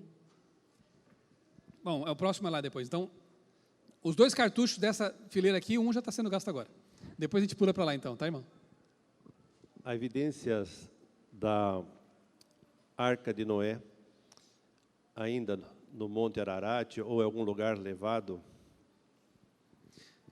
Eu li um livro, tempo atrás, Em Busca da Arca de Noé, e os autores ali, eles levantam algumas possíveis evidências, né, como, por exemplo, a foto que um satélite francês tirou lá no Ararat, numa época de degelo, apareceu lá uma estrutura escura, meio retangular. Um aviador disse ter visto algo parecido. Pessoas teriam dito ter visto restos de madeira escura por lá. Mas não tem nada de evidência, assim, de algo palpável, real, que a gente possa apresentar como uma evidência ou uma prova da presença da arca naquele local. Como eu falei, eu acho que é possível, porque madeira resistente, calafetada, e numa região congelada, é possível. Agora, lembre-se que a Bíblia não fala em que monte ela pousou. Ela fala que foi na região do Ararat, e hoje lá tem várias montanhas, né? São vários picos. Não dá para saber se foi no monte que se chama especificamente Ararat. Então, eu não espalharia nenhum e-mail, nenhum conteúdo desse tipo por aí, né? Porque a gente pode ser ridicularizado por não ter prova para apresentar. Hoje em dia o negócio é assim, ó, cadê o artigo científico? Cadê a foto? Cadê o documento? É tudo assim hoje. Então, você tem que se respaldar em pesquisas científicas. No momento que foi encontrada, vai ser documentado. Algum canal, algum cientista vai ter que ir por lá. E outra coisa, infelizmente, aquela região ali perto da Turquia, ela é habitada por terroristas curdos. E qualquer um que se aventurar por lá, os caras matam mesmo. Então, além de ser uma região congelada, habitada por terroristas, isso dificulta muito qualquer tipo de expedição para encontrar. Teria que ser umas condições bem ideais assim. O momento que eles dessem uma folga lá, os terroristas, houvesse um degelo, talvez com aquecimento global e tal, aí pode ser que isso favoreça, né, encontrá-la, mas teria que ter condições bem especiais para que ela pudesse ser avistada. Por enquanto, nada conclusivo. Tinha alguém?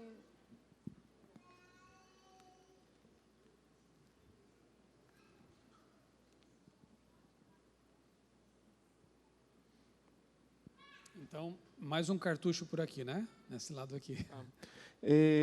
Você falou dessa da evidência do dilúvio, né? De muitas provas e muitas coisas muitas evidências que foram sendo juntadas, mas eu lembro que eu sei que na Bíblia tem um versículo que fala sobre a época que a Terra se dividiu, né? Existe alguma evidência, alguma coisa sobre esse período, né? Alguma coisa que comprove exatamente o porquê que foi nessa época, ou como que era a Terra antes, né? O que tinha, por exemplo, atrás da Terra antes dela se dividir? Era só oceano? Bom, primeiro que esse texto aí, ele não é conclusivo, porque não dá para entender se... Aí ele diz assim, ó, porque no tempo do fulano, esqueci o nome, a terra foi dividida. Não dá para saber se ela foi dividida como posse, isso é teu, isso é meu, ou se ela se separou mesmo. O texto não permite uma conclusão a respeito disso. Agora, o que nós acreditamos, e que está de acordo com os próprios cientistas, né, evolucionistas, é que realmente havia um continente só, chamado Pangeia, e um mar só chamado Pantalassa, né? E que por algum motivo ele se fragmentou e está se afastando até hoje. Isso aí todo mundo concorda com isso. O que não se concorda é com o tempo. O que eles fazem? A separação África e América é de 1 centímetro por ano, digamos assim, né? Eu não sei exatamente qual é a medida, mas é muito pouco. Extrapolando para o passado, a distância que tem entre um continente e outro, realmente seriam alguns milhões de anos, para justificar esse espaço todo, né? Por que se conclui assim? Porque eles se encaixam, os continentes se encaixam. Se pegar a América e a África, se encaixam. O tipo de vegetação, o tipo de solo lá e cá, na mesma altura, são muito parecidos, né? Então, parece que realmente estava junto. Agora, quem disse que a separação se processou igual ao longo dos séculos? E se houve, milhares de anos atrás, um evento catastrófico que fez com que a separação fosse mais rápida, fosse realmente catastrófica, entendeu? Há uma máxima no meio evolucionista que é complicada, que diz assim, o presente é a chave para o passado. Como se todos os eventos e processos atuais tivessem ocorrido ao longo do tempo da mesma forma. Mas não estão levando em conta, então, as catástrofes, que aceleram os processos. Por exemplo, lá no meio do Oceano Pacífico, houve uma erupção marítima e fez com que o leito ali, o solo marinho, se elevasse naquela região e uma ilha se formou em uma semana, chamada Ilha de Surtsey. Uma semana. Depois de alguns meses, os cientistas foram investigar essa ilha, já tinha crio ali na beira da praia, já tinha vegetação e alguns animais. Se eles não soubessem que ela tinha surgido havia poucos meses, poderiam dizer que ela tinha milhões de anos, pelo tipo de ilha que já era aquela ilha. Mas era vulcânica e rápida. Então, assim, você tem que levar em conta as catástrofes, as formações. A ilha de Perboatão, por exemplo, quando explodiu lá o vulcão Krakatoa, o vulcão Perboatão, né, melhor dizendo, fez com que a ilha de Krakatoa afundasse quase toda, em questão de minutos. Então, acontecem fenômenos que aceleram esses ditos relógios, né, geológicos. Aqui eu posso falar, quem sabe, dos métodos de datação também, né? Há processos que aceleram o decaimento radioativo e dão a impressão de que aquela coisa é muito antiga quando não é, quando é recente.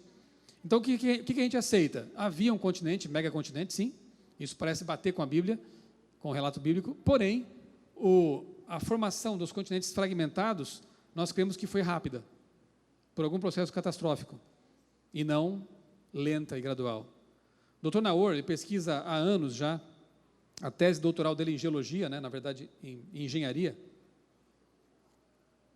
Ele é geólogo, mas fez um doutorado em engenharia. Ele conseguiu demonstrar que a bacia do Paraná todinha foi formada de maneira rápida e catastrófica. Por quê? Porque você tem um derrame de lava que vai lá do Rio Grande do Sul, quase, acho que do Paraná, e vem até São Paulo. São milhões de quilômetros quadrados de lava esparramada. Um fenômeno que não acontece hoje mais. Porque se acontecesse, era o fim de um país. Aconteceu em algum momento no passado. Alguma coisa terrível, catastrófica, que fez com que muita lava jorrasse nesse planeta. Não está acontecendo hoje. Então, são processos que mostram que as coisas podem ter sido rápidas, né, em algum momento, dependendo das condições em que essas coisas aconteceram. Enrolei muito ou eu respondi? Tá, ok. Mais alguém? Alguma pergunta? Eu vou aqui, depois eu vou lá e cá. Vai passear bastante aí, mano, né? Tem problema.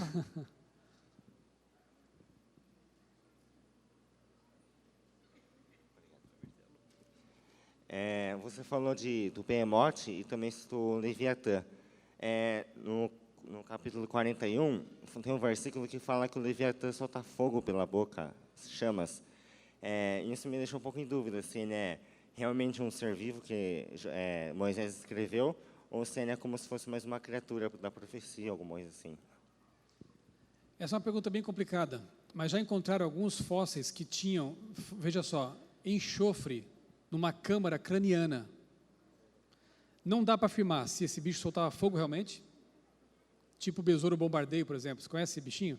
Tem um besouro que armazena duas substâncias separadas, são inertes, em câmaras, no abdômen dele. Mas quando ele espirra as duas, elas se encontram, elas são causticantes, ácidas e muito quentes. Se esse bicho espirrava fogo, ou algum tipo de ácido, ou alguma substância muito quente, que aparentemente incinerava em volta, não dá para saber. Eu não creio que seja exatamente um mito. Talvez daí derivasse os mitos dos dragões medievais. Mas é possível que esse bicho tivesse algum tipo de defesa, ou sei lá, de algum fenômeno que acontecia com ele ali, que no registro do autor parecesse realmente o fogo lá, pelas ventas, né? Então, é complicado, porque ele só aparece ali e a descrição dele é bem, bem enigmática, assim, né? Agora, falando nisso, existe uma revista criacionista, número 58, se não me engano, que fala sobre possíveis avistamentos de dinossauros pós-diluvianos. Isso é muito interessante. No Japão, década de 60, um navio japonês pescou uma carcaça de um animal muito estranho, que foi classificado por um biólogo marinho a bordo como sendo um réptil. Ele tinha um pescoço bem alongado e longas barbatanas. Ocidentais evolucionistas tentaram descaracterizar a descoberta, dizendo, isso aí é um tubarão, mas não tinha como ser tubarão. Tubarão não é réptil. Tubarão não tem escamas, e esse bicho tinha, e ele era muito parecido com a descrição de um plesiosauro. Tiveram que jogar fora a carcaça, porque estava podre, mas o cara desenhou e fotografou. Pesquisa na internet o nome do navio, Zuyo, com Z, Maru. Zuyo Maru. Você vai encontrar as fotos dessa carcaça. Será que os dragões medievais, claro que eles douraram, né, pintaram um quadro assim, os caras queriam ser machões, e aí inventavam que o bicho cuspia fogo, que era não sei o que, voava, mas será que os dragões medievais não vêm de alguma história real, mitologizada depois. A história já comecei a esquecer de coisa, é cansaço, né? Até virou filme aí, de um cara que teria enfrentado um réptil gigantesco de 2, 3 metros de altura. Eu odeio esquecer essas coisas. Beowulf, obrigado. Beowulf. É uma lenda que pode ter algum fundo de verdade, de um cara que enfrentava répteis e os matou. Lago Ness, aquele monstro lá. Às margens do Lago Ness foi descoberto um fóssil de um plesiosauro. Será que o bichinho lá não seria um remanescente, que foi avistado até pouco tempo e depois desapareceu? Tudo é possível. Mas são apenas assim especulações, né? Mas há documentos. Na África, por exemplo, no Congo, uma tribo dizia que de vez em quando eles avistavam um animal gigante, pescoçudo, cujas pegadas pareciam de elefantes, mas tinham garras. Aí chegou um pesquisador lá e levou uma figura de alguma coisa como um brontossauro, algo assim, né? Mostrou para o africano lá e falou, é isso aqui. É isso que o pessoal via aqui, né? E foi conhecido como Mokele Mbembe, ou dinossauro do Congo. Tem coisas interessantes aí que pouco se fala, viu? Mas eu acho que é possível que alguns dinossauros tenham sobrevivido ao dilúvio e depois se extinguido por outros motivos, não pela inundação, né? Quem mais? É confiável o carbono 14 como forma de datação? Estão prontos para mais uma palestra? Isso rende, mas eu vou tentar resumir, né?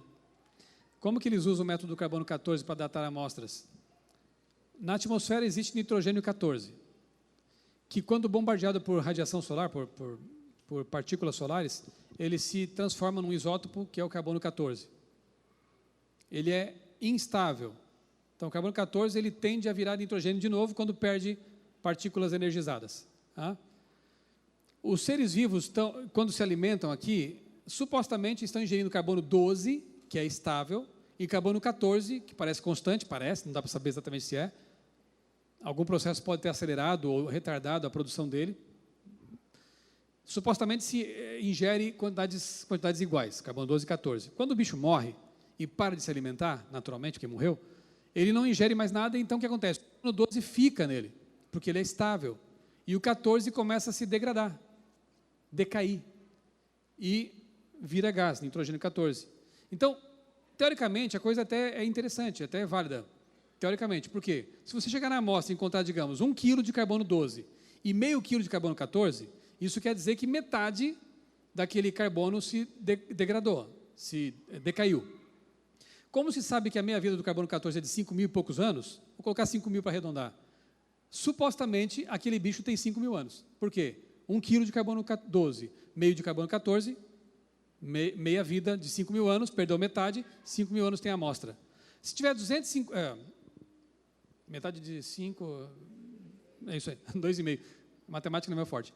Você encontra ali 1 kg de carbono 12 e 250 gramas de carbono 14, qual é a sua conclusão? O bicho morreu há 10.000 anos. Você encontra 1 kg de carbono 14 e 125 gramas de carbono 12, 1 kg de 12 e 125 gramas de carbono 14. Qual é a conclusão? Essa amostra tem 15.000 anos. Entendeu? É por aí. Beleza. Parece que vale, né? Só que tem um detalhe. O que me garante que quando o bicho morreu, a quantidade de carbono 14 e 12, as quantidades eram realmente as mesmas? O que me garante que ao longo dos anos e séculos, a amostra não pode ter sido contaminada? Ok? A única chance de você conseguir datar com precisão uma amostra dessa seria, morreu, pega esse bicho e coloca numa caixa de chumbo, isola e deixa lá. Só se processando a decomposição do carbono 14, mas isso não existe. O bicho fica exposto na natureza. E se no passado as tempestades solares foram mais intensas, fazendo com que houvesse formação maior de carbono 14 na atmosfera? Isso alteraria os relógios radioativos. E se fosse menos intensa, também alteraria os relógios radioativos? Um exemplo só, para a gente ficar por aqui. Lá no Canadá, foi inaugurado um aeroporto com árvores plantadas ali em volta fazia 200 anos. Todo mundo sabia que aquelas árvores tinham 200 anos. Isso está documentado também na literatura científica. Assim que o aeroporto foi inaugurado e começou a funcionar, alguém teve a curiosidade de pegar uma lasca daquelas árvores e fazer datação carbono 14. Deu milhares de anos. Então, pensa comigo. Árvores recentes, com datação em milhares de anos. O que aconteceu ali? Aeroporto, aviões, gasolina, monóxido de carbono dos escapamentos, monóxido de carbono de carbono 12, foi para onde? Nas árvores. Contaminou as amostras. Aí você pega uma amostra dessas árvores, vê que tem muito carbono 12 e pouco 14 em relação ao 12, o que você conclui? Olha como essa amostra aqui é antiga. Falho. Ainda bem que eles sabiam que as árvores eram recentes, senão eles iam dizer, essas são muito antigas. Então as amostras podem ser contaminadas, o método é bom, mas ele tem falhas. Pelo menos uma vez daria para confiar, mas isso aponta para o criacionismo, sabe por quê? Encontraram na Alemanha diamantes cambrianos com restos de carbono 14 dentro deles. Isso é complicado, sabe por quê? Porque um diamante que é muito denso, é possível que ele tenha sido preservado ali, né? Não se contaminado, porque ele é muito denso. E lá embaixo, enterrado, também não sofreu contaminação da atmosfera, da era industrial, da poluição. Estava lá, preservado. Aí você pega um diamante, que supostamente devia ter 500 milhões de anos, e você encontra traços de carbono 14, o que te leva a crer? Se a meia-vida do carbono 14 te leva no máximo 60 mil anos pela datação, esse diamante é recente. Lá embaixo, no Cambriano. O Cambriano pode não ser tão antigo. Pode remontar a milhares de anos, não a milhões de anos. Isso aí é complicado. Está no meu livro também, História da Vida, tem lá o documento, tem o artigo, tudo certinho. Deu para entender mais ou menos como é que é a datação? Ela parece lógica, e mas tem suas falhas. Orgânicos se datam com carbono 14. Minerais já é outro método. Urânio, chumbo, potássio, argônio, são outras substâncias radioativas. Ok? Bom, você falou alguma coisa... Onde está você? Aqui. Então, você falou sobre os humanos junto com os dinossauros que são encontrados fósseis, né? Eu gostaria de saber se só são encontrados esses dinossauros, esses grandes animais, fósseis desses grandes animais, ou se tem outros tipos de animais, porque morreram muitos animais, né, no dilúvio. E os peixes também que foram encontrados. De todas as espécies tem representantes fósseis, né? Dinossauros você tem desde dinossauros do tamanho de galinhas, como Compsognathus, né, que era pequeno, até os... Só que a gente fala mais dos grandes porque eram mais famosos, né? Os braquiosauros. Mas se encontraram... Tem milhões de espécimes de peixes, de anfíbios, répteis, mamíferos, tem todo tipo. Aves, né? Aves até extintas e estranhas, como o Archaeopteryx, que misturava um pouco de característica de répteis também, não é? O dodô, que era uma galinha de 2 metros de altura, assim, um bichão descomunal. Tem árvores, plantas, flores, tem de tudo. Mosquitos, insetos, não só nas pedras, mas também em âmbar, que é uma seiva que as árvores secretam, e alguns ficaram presos ali e ficaram preservados, perfeitamente preservados. Libélulas de tamanho descomunal. Aliás, isso é um ponto interessante. Muitos animais antediluvianos são gigantes. Eu tenho lá em casa, não espalha porque não pode, mas eu ganhei de um pesquisador amador, lá no interior de Pernambuco, uma vértebra fóssil de um bicho preguiça, gigante. O bicho preguiça hoje tem uma vértebra desse tamanho, né? Porque ele é pequeno. Mas o que eu tenho lá em casa é desse tamanho. Ele tem o bicho inteiro para provar que é uma preguiça. Ele me deu de presente. Acho que ele gostou de mim. É um evolucionista. Participou de um evento como esse. Conversamos muito, ele gostou de saber do que soube e tal. Aí ele falou, gostei de você, eu queria te dar um presente. Eu trouxe no avião, assim, me arrisquei até, né? Porque tráfico de fóssil. Animais e árvores antediluvianos eram gigantes. E isso está de acordo com a Bíblia. Porque ela fala realmente, né, de gigantes. Ok? Mais alguém, alguma pergunta? Levanta a mão, por favor. Vamos dar descanso para o pastor, então? Obrigado. Isso é porque eu tenho feito exercício já há 2 anos, eu era meio sedentário, mas eu estaria acabado agora. Mas aí estou inteiro, porque vale a pena você se exercitar, né? E fortalecer as pernas. Aqui? As pernas estão bem ainda.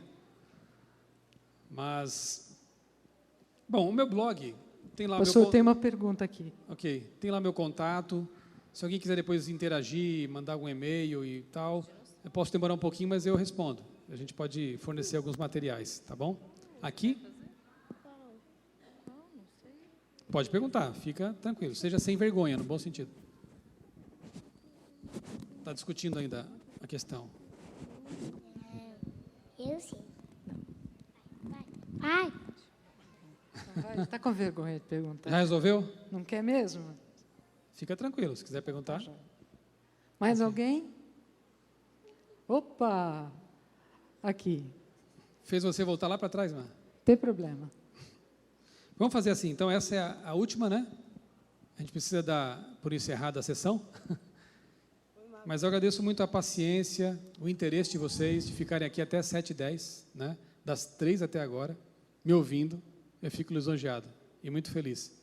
Espero que vocês repassem tudo isso, né, para as pessoas que vocês conhecem. A última pergunta, então, de hoje. Pastor, boa tarde. É evidente mesmo a procura do megalodonte? Desculpa, eu não entendi. Megalodonte, tubarão do mar, que é o maior que existe. Né? Existe mesmo a procura dele hoje? Eu acho que só fóssil, né? Na verdade. Não sei se ele vive até hoje. Não sei te dizer essa informação. É que eu vi uma reportagem da Discovery que estava acontecendo muitos acidentes com as baleias no mar, inclusive na Antártida, né? E estavam desconfiados que estava existindo, poderia estar acontecendo o aparecimento de um megalodonte. Já pensou? Nessa parte. Mas ele É um bicho que é tão tido por antigo, instinto. né? É tão antigo que... Mas isso é interessante, muito interessante. Porque, veja, há décadas atrás, descobriram vivos 500 espécimes de um peixe que tinha sido dado como extinto há 50 milhões de anos, o selacanto. Acharam vários, vivinho da Silva, numa boa, igualzinho ao fóssil de 50 milhões de anos. O bicho não evoluiu, não mudou. No fundo do mar, eles têm encontrado lulas gigantes de vários metros. Sabe-se lá que monstros habitam os oceanos. Se de repente achar um trilobita vivo, já pensou?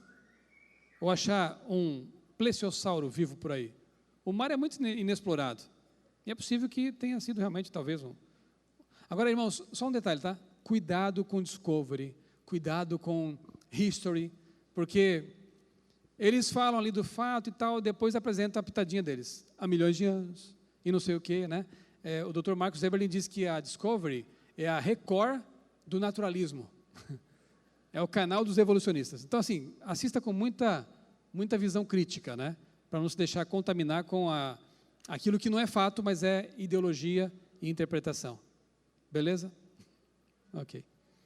Irmã Marisa, é isso? Encerramos por hoje? Podemos, né?